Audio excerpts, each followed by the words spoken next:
গায়েবী মামলা গেল ১৬ বছরে আলোচিত ঘটনার মধ্যে এটিও একটি। এ ধরনের মামলায় জেল খেটেছেন হাজার হাজার বিএনপি সহ বিরোধী দলের নেতাকর্মী।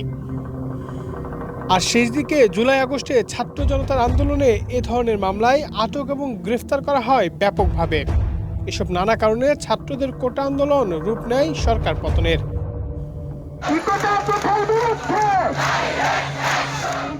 আন্দোলনের মুখে পড়ে ক্ষমতার মসনদ ছেড়ে দেশ ছেড়ে পালিয়ে যান আওয়ামী লীগ সরকারের প্রধান শেখ হাসিনা। হাসিনা দেশ থেকে পালালেও তার আমলে সৃষ্টি গায়েবী মামলা পালায়নি, বরং বর্তমান সময়ে এসে গায়েবী মামলা ফিরে আসার পাশাপাশি মামলা বাণিজ্য হচ্ছে। Double million offer Walton fridge কিনে পেতে পারেন ২০ লক্ষ টাকা, রয়েছে কোটি কোটি টাকার নিশ্চিত উপহার। জুলাই আগস্ট হত্যাকাণ্ডে দেশের বিভিন্ন থানায় মামলা করেন নিহতদের স্বজনরা।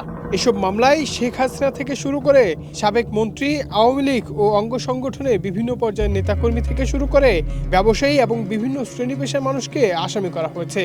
এসব মামলায় নিরীহ অনেক মানুষকে ব্যক্তিগত শত্রুতা, এলাকা ভিত্তিক দ্বন্দ্বে আসামি করার অভিযোগ রয়েছে।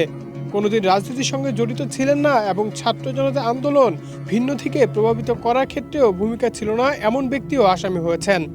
নিহতদের যে স্বজন বাদী হয়ে মামলা করেছেন তারা নিজেরাই অনেকে আসামিকে চিনেন না, কখনো তাদের নামও শোনেননি। এসব হত্যা মামলায় আসামি করা হয়েছে হাজার হাজার ব্যক্তিকে। এছাড়া কোনো কোনো মামলায় অজ্ঞাত হিসেবে আরও কয়েক শতাধিক ব্যক্তিকে আসামি করা হয়েছে। বেশিরভাগ মামলার এজাহারের বর্ণনা একই। ঢালাওভাবে এসব মামলার কারণে ভুক্তভোগীদের সুবিচার পাওয়া নিয়ে শঙ্কা রয়েছে। আইন বিশেষজ্ঞরা বলছেন, গণহত্যা মামলার তদন্ত নিয়ে তদন্ত সংশ্লিষ্টদের অনেক বেগ পেতে হবে। ঢালাওভাবে মন গড়া যেভাবে আসামি করা হয়েছে, এসব মামলার তদন্ত করে চার্জশিট দেওয়াই চ্যালেঞ্জ হবে। আর চার্জশিট দিলেও মামলার বিচার কার্যক্রম শুরু হলে যথেষ্ট তথ্য প্রমাণ ও আলামতের অভাবে আসামিদের শাস্তি পর্যন্ত নাও হতে পারে।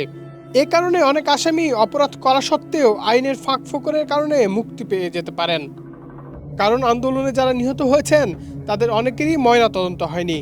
হত্যা মামলায় মৃত্যুর প্রকৃত কারণ বের করার জন্য ময়নাতদন্ত রিপোর্ট খুবই গুরুত্বপূর্ণ। এছাড়া গুলিবিদ্ধ হয়ে মৃত্যুর কথা বলা হলেও সরাসরি কে গুলি করে হত্যা করেছে তার প্রমাণ নেই, তাকে শনাক্ত করাও কঠিন হবে।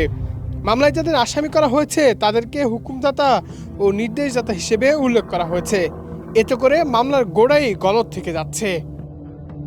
Desk report, Manabzamin, Dhaka.